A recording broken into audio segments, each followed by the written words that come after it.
What's up, guys? This is Recruiting is No Joke Live. We're at the Fountain booth here at Unleash. I got another great guest. We got Ray Culver with Talent Partners. Welcome, Ray. Tell us a little bit about what you do, what you're up to.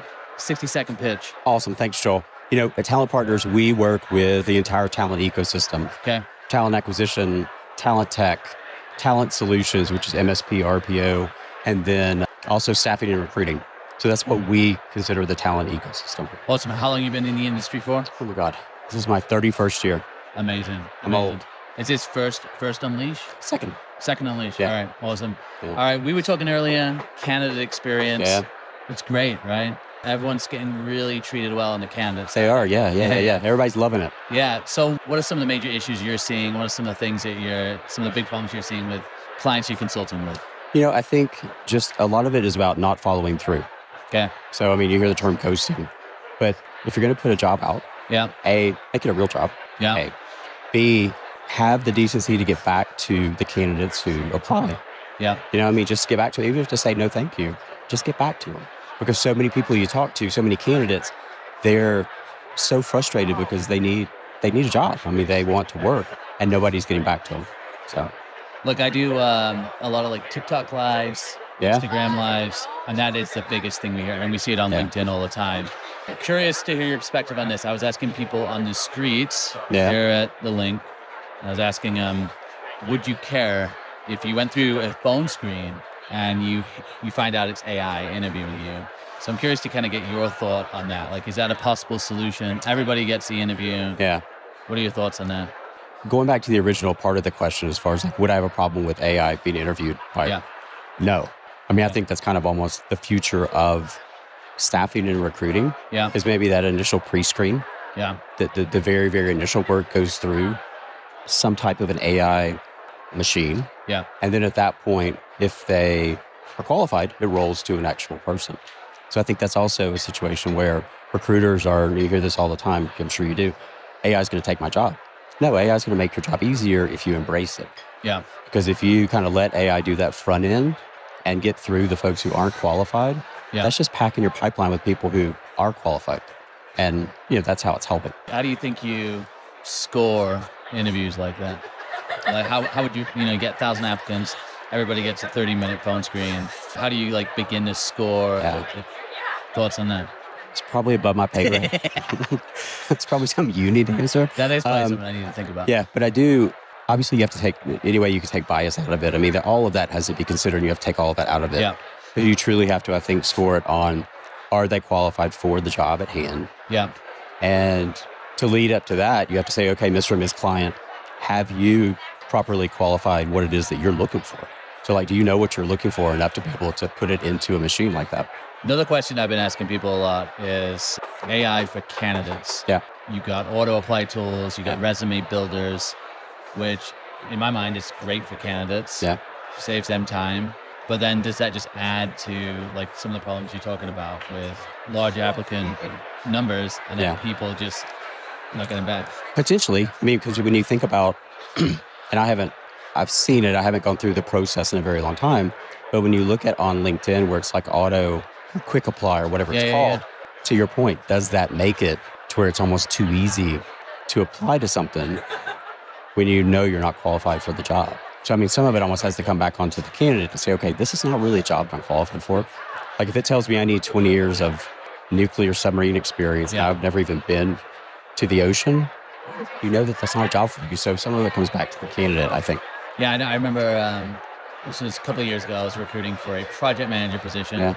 And it was actually from masonry restoration. Okay. The title was project manager. It's right around COVID. Yeah. I put it online. I must have got 1,800 applicants in a day. They were all IT though, because they just read the job title, right? Yeah. Which is where I think that initial conversation, if everybody knew that they had a phone screen, guaranteed phone screen, I feel like you'd actually get more people reading. Because they'd be I have to spend 30 minutes. Yeah. Awesome. Okay. And so many, but just touch base on that, so many of the up and coming AI tools, which I won't name any of them, but so many of them, a lot of times you can't tell if you're talking to an actual human or if you're talking to an AI generated recruiter. Yeah. So, I mean, as that continues to get better and better and better and better and better, I think that will be game changing. Where do you see, like, if obviously a lot of recruiters that tune in, listen, where do you see the opportunity for just recruiters that are maybe like individual contributors? What do they need to be thinking about? Obviously, job security, and where do you think they need to be focused on? What would you be focused on? If I was an individual contributor recruiter, I would probably really take the time to research what all is happening within that AI space and understand what's out there and understand kind of what are some of the solutions. Like you and I are here, we nerd out on this. Like this is fun to go around and understand what everybody's doing. Yeah. But even down to, an individual recruiter who is explore what's out there and be able to take those suggestions to your leadership or whatever to say, hey, this is what's out there that can help us. Let's talk about it and just don't be afraid of it. Yeah. It's coming.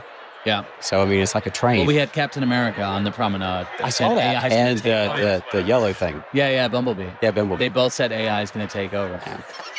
I could see them saying that. I would love to hear your opinion. I don't think it's going to take over. No. I think, I've said this so many times, what so many people and companies consider AI these days is automation. Yeah. Like we really don't even know what AI truly at its core can do. And you're starting to see the generative, so you're starting to see it grow and progress. So who knows what it's going to be in 5 years. Obviously you work with a lot of clients that are going to market, that are trying to reach HR and recruiting teams. What are some of the things that you advise people on to just think about? What do they need to be thinking about if you're trying to reach recruiters with this technology? What's your best advice to tools that are coming out? My best advice it kind of goes back to not necessarily reaching recruiters, but when I consult with a client, I always say, if you look at your entire process, so if you're talking about recruiting, what piece of that can you automate? So we'll say automate instead of AI. What part of that can you automate? And will that give time back to your recruiters to do what's closest to the money and what they do best, which is talk to people? Yeah. So like automate all you can. Give your recruiters time back to actually do what it is that they're good at, which is talking to candidates. Yeah, I love that. Yeah. Obviously, we're talking about candidate experience a little bit at the beginning. Yeah. I want to bring it back to that. Recruiters, a lot of recruiters have been laid off right now. And a lot of recruiters I know, I'm friends with, have been trying really, really hard on the job market, running into no look, having terrible candidate experience. So do you think as market bounces back, there's more opportunities? Do you think recruiters going into those organizations think about the experience that they've been having, maybe in the last 18 months and then make changes? Or do you think, can I just go back to how things were? Good question. And how do you create that actual change? I would hope that they do. I would hope that they kind of take that into consideration. And if they went through a process and they had a horrible experience and that particular company calls and says, hey, I got a job for you, I hope that they're like, you know what? I need to think twice about this because that's not a place I want to work. Yeah. I'm afraid that a lot of people won't do that because they need a job. I mean, they got to put food on their table. They got to pay paycheck. So I don't see it changing as much as I wish it would because they'll go back into it. And as far as these big companies who have a horrible experience, they're not going to change. I know. And we could name them. We won't, obviously. But, you could talk about some that it's just like, you know what? You just question, why do you want to work there? What exactly is the pull? Because they don't treat. It's almost like a philosophy, I think, too, with because I talk to a lot of job seekers who are really frustrated. And I think sometimes, with huge companies, everybody wants the X, whoever. So that, that's, because it means something, right? Yeah. It means you're going to have open doors potentially in the future. But the problem is that it's just a cycle, right? Because you'll go through that bad process. And to me, that's the part that I don't see changing. But I do hope, as recruiters get into place, that there's a little bit more bite back. Like, hey, let's make this easier for candidates. What advice would you give to people now thinking with job seekers who are out there, which is obviously, again, a lot of recruiters. What advice do you have outside of just applying for jobs? Yeah. What have you seen work? How do you approach that? I said I've been doing this for 30 plus years. I strongly believe in building an incredible network and leveraging your network. So, as you're looking for jobs and as you're not necessarily finding what you want, just continue to build that network. And how do you do that? Give me some networking do's and don'ts.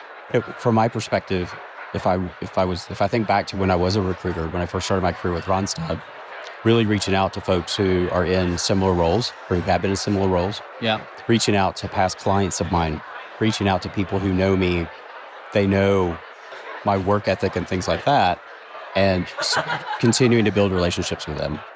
Yeah. Yeah, I love that. We had someone on the show earlier, and she runs a company around communities, and we're seeing that trend. So, basically her business model is anyone who's got an audience or a community, a newsletter, just job boards in there and things like that. So do you think we get to a point too where people kind of get away from those job boards as well and they lean more into what you're talking about, the networking community? It's interesting because I probably know who you're talking about when you talk about who you had on earlier, but you're seeing more and more of those community platforms pop up. Yeah. And it makes sense that that's kind of a direction that we're going. If you just think about the way that maybe post-COVID and just the younger generation, I say that because that makes me sound old. The younger generation, they're kind of coming up, they're very much community-based. Like they want to do things with people who they know and they feel comfortable with and their friends. So building that community, I think you're going to see more of that. That's my way to think about that. Yeah, I've been thinking the more technology we have for like reaching out to people. Yeah. Leveraging. You keep calling it network. We call it community. Call it whatever you want. It's like relationships. Yeah, right? Leveraging your relationships and leveraging, like if you come to me and said, "Hey Ray, I'm looking for such and such," I might not have anything, but if I know you, I am more than happy to introduce you to anyone in my network, anyone I possibly know. Yeah, we need more of that. Yeah. No, I love it. Okay. Last question here, Ray. Where's the best place that people can connect with you, reach out to you? Where do you hang out? LinkedIn. I had to think about that. I've heard of them. I had to think about that, yeah. I don't think he's asking me, but anyway. LinkedIn, definitely. Email, ray@allthingsgig.net. Yeah. What are you most excited about? What are you trying to take away from this year's Unleash? Got to end with that question. Yeah. And this, really cool opportunity to be here. I love walking around seeing, you got your big enterprise techs, but I love walking around seeing all these up and coming technologies. There's so much innovation in this room, and there's so many people who are hungry and just looking and trying to figure out the next thing. That's awesome. This is the future of our space. So I love it, man. Well, thank you so much. Yeah, thank you. Good to meet in real life because we've been connected, we've networked, and now we're in real life. Absolutely. So I love it. It works. Yeah, thank you, Ray. Yeah, thank you, sir. All right, thank you. Yeah.